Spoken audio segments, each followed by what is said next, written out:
Over the last few years, and especially since 2022, we've noticed a significant drop-off in viewership on our channel. That's okay, not necessarily a problem, but with all the algorithmic talk that's been going on around recently, I thought it might give us a good reason to talk that through and kind of understand what's causing this lower viewership.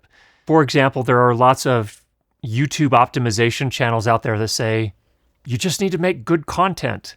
And yeah, I think at some level, but I think it's more nuanced than that. Let me just kind of talk through this. Several people have commented on our videos recently.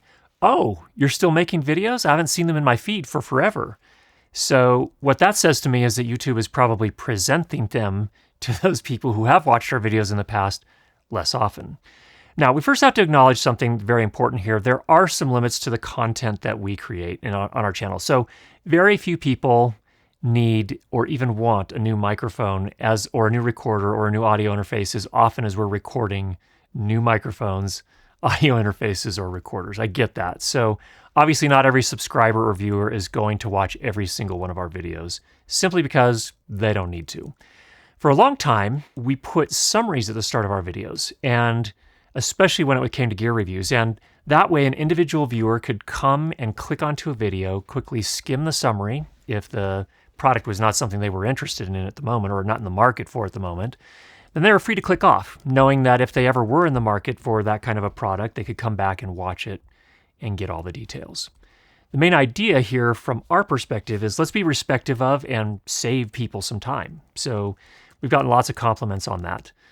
But YouTube's business model is based primarily on selling ads to companies and then showing those ads to viewers. That's how they make their money. And because they are a publicly traded company, the way that they provide shareholder value is by growing their income every single year.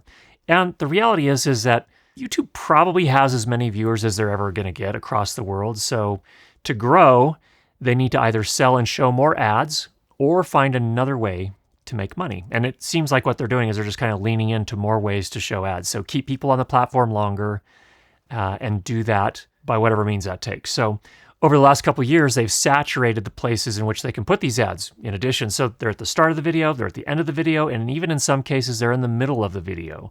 So they've kind of run out of more places they can put those ads, and they've been doing that for several years now.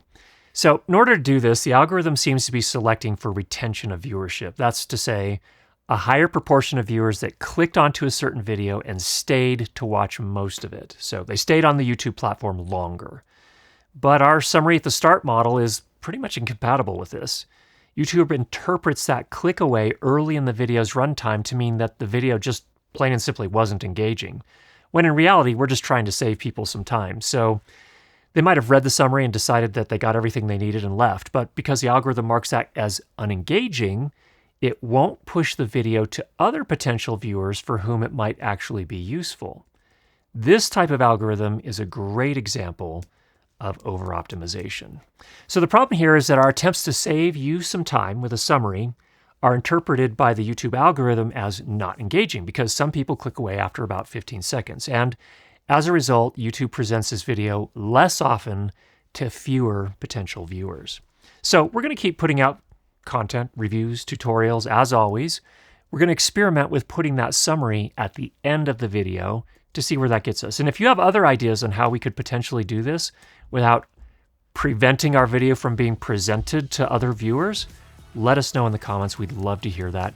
In the meantime, get out there and make some great videos and some great sound. Talk to you again soon.